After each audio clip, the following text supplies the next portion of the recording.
Good morning kanatong tanan mga higala magsuon. Mapasalamaton to sa Dios for another day nga gihatag sa Ginoo. Diri nakamata kita higala igsuon sa taknas kabuntagon. So dalay gud ang Dios karong kabuntagon. Kay naapagid siya kaluoy, no? Kaluoy sa tungto sa tagsa ka mga kalag. Kaluoy sa tungto sa tagsa ka mga kinabuhi. So atay pagaskutan nga verse karong kabuntagon. If you have your Bible with you, please open in the book of Ephesians chapter 2 verse 4 to 5. So ito akin yung pagkatunan ng verse mga kaigsunan karong takna sa kabuntagon. It says in English version, "But God, who is rich in mercy, for His great love wherewith He loved us, even when we were dead in sins, hath quickened us together with Christ. By grace ye are saved." So mo kato galay soon kung saan na to nasa Bisaya nga version, Ephesians chapter 2 verse 4 to 5. Nag-ingon ang Biblia ay galay soon. Apan dako kayo ang kaluoy ug gugma sa Dios alang kanato. Bisan gani nga kaniadto patay na kita sa espiritu tungod sa atong pagkadautan. Gibanhaw kita niya uban kang Kristo.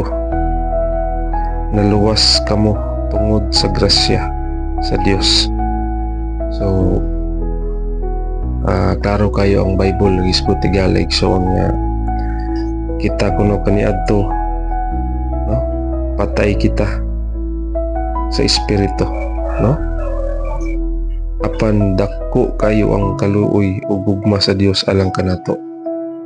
Tungod sa dako kay nga kaluoy ug dako kay nga gugma sa Dios para kanato mga kaigsuonan, itong tiwason sa pagbasa bisan gani nga kaniadto patay na kita sa espiritu tungod sa atong pagkadautan, no? Tungod sa atong mga dili maayong mga binuhatan, tungod sa atong mga pagkadautan na puno kita sa mga kalapasan. So patay kita tubangan sa Dios, patay kita spiritually, no? Spiritually dead kita mga kaigsuonan.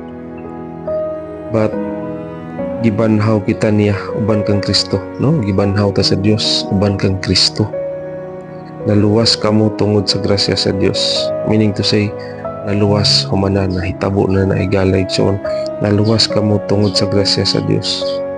Pinaagi sa grasya sa Ginoo mga kaigsuonan kita gihatagan og kaluwasan sa Dios. So ang atong buhaton ni galay igsoon is ato ang dawaton ang maong kaluwasan nga gihatag sa Dios diri sa tuwa. We'll accept Jesus Christ as our personal Lord and Savior ang makaangkon ta sa gitawag nga salvation. So ito kining pagkatun-an nga verse, no?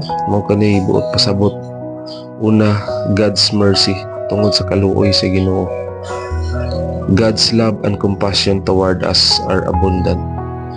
Ang gugma sa Dios ug ang compassion sa manay meaning ang compassion is about showing kindness and care towards others who are suffering, no? Nagapakita gyapon og kanang kindness, anong pagatiman ang Dios, no? Sa mga katawhan nga naay suffering, feeling empathy and wanting to help alleviate their pain. So mo kanay meaning sa compassion mga kaigsuonan nga mo tabang gyud, no? Showing kindness.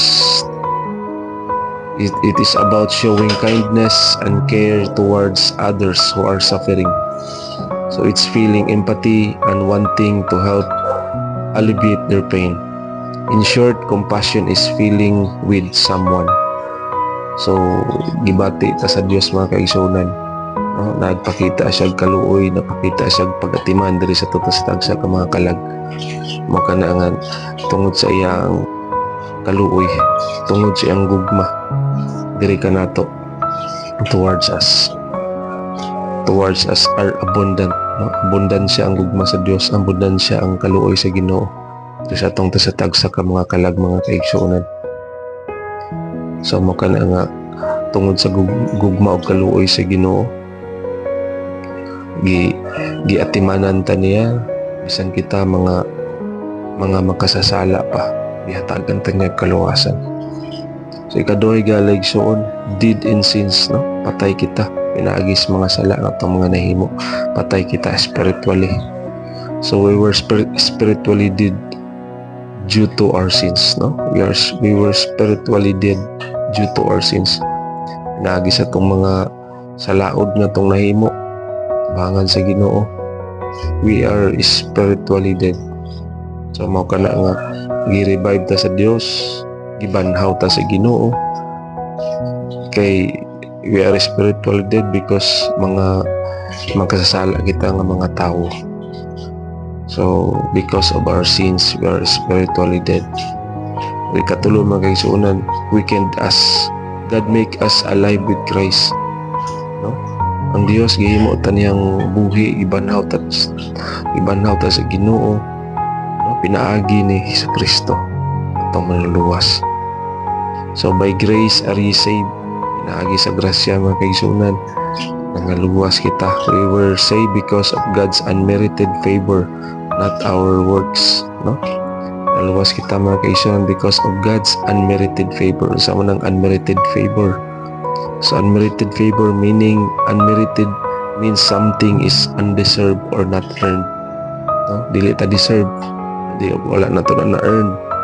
Anong gitawag nga kaluwasan, dili na to na deserve. Ang ato ang deserve is maadto dito sa linaw nga kalayo, pinapuno kita sa mga kalapasan. Undeserved ta dito sa gingharian sa Dios, kay puno ta gala igsoon sa mga gilngig nga mga ginapanghimo. Sa mga kaigsuonan nga dili ta angayan, dili na to deserve, wala na to ma-earned ang kaluwasan.